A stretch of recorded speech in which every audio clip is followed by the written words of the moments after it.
Speaker, I rise in support of this H.R. 5631. This is the Iran Accountability Act.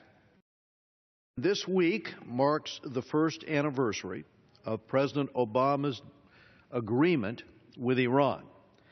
And I wish I could say that it has been a win, or the win that the proponents had hoped for. But a sober assessment is that both the short-term and long-term national security interests of the United States have been deeply impacted here. We have suffered as a result of this agreement. Under the deal, the Obama administration promised that we would be in a position to verify all of Iran's commitments under the agreement. This just has not been the case. A year later, we have less public information about Iran's nuclear activities than we did before the pact. International inspectors were to have full and unrestricted access to any military or suspicious location in Iran. Now it turns out that the deal included an unprecedented arrangement that relies on Iran to self-inspect its Parchin military complex. The administration insisted that a UN Security Council resolution would continue to prohibit Iran's ballistic missile development. The reality is that it has a loophole big enough for Iran to shoot an intercontinental ballistic missile through, and Iran has. It has shot through that loophole. Some of those tested missiles that they have shot through that loophole are marked Israel must be wiped off the earth. That's what's in writing, in Farsi on the side of them. And if anybody should not get the message, it's also written in Hebrew. When the Obama administration was strong-arming its allies and the other body to save its Iran deal, many promises were made. Central to the White House storyline was the president's claim that sanctions on Iran for terrorism and sanctions for human rights and sanctions on the ballistic missiles will, in their words, continue to be fully enforced.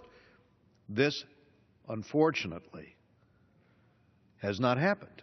Unfortunately, the administration's words have not matched its actions.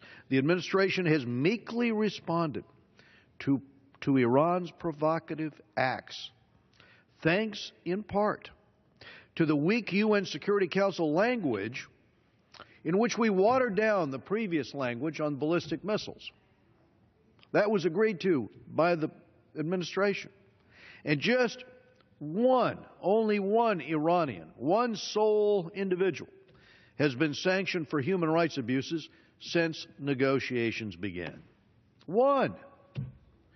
Indeed, last month, a top Treasury official publicly proclaimed that terrorism and missile sanctions would undermine the Iran agreement. That is not what this committee was originally told before this agreement was voted on. We were told exactly the opposite.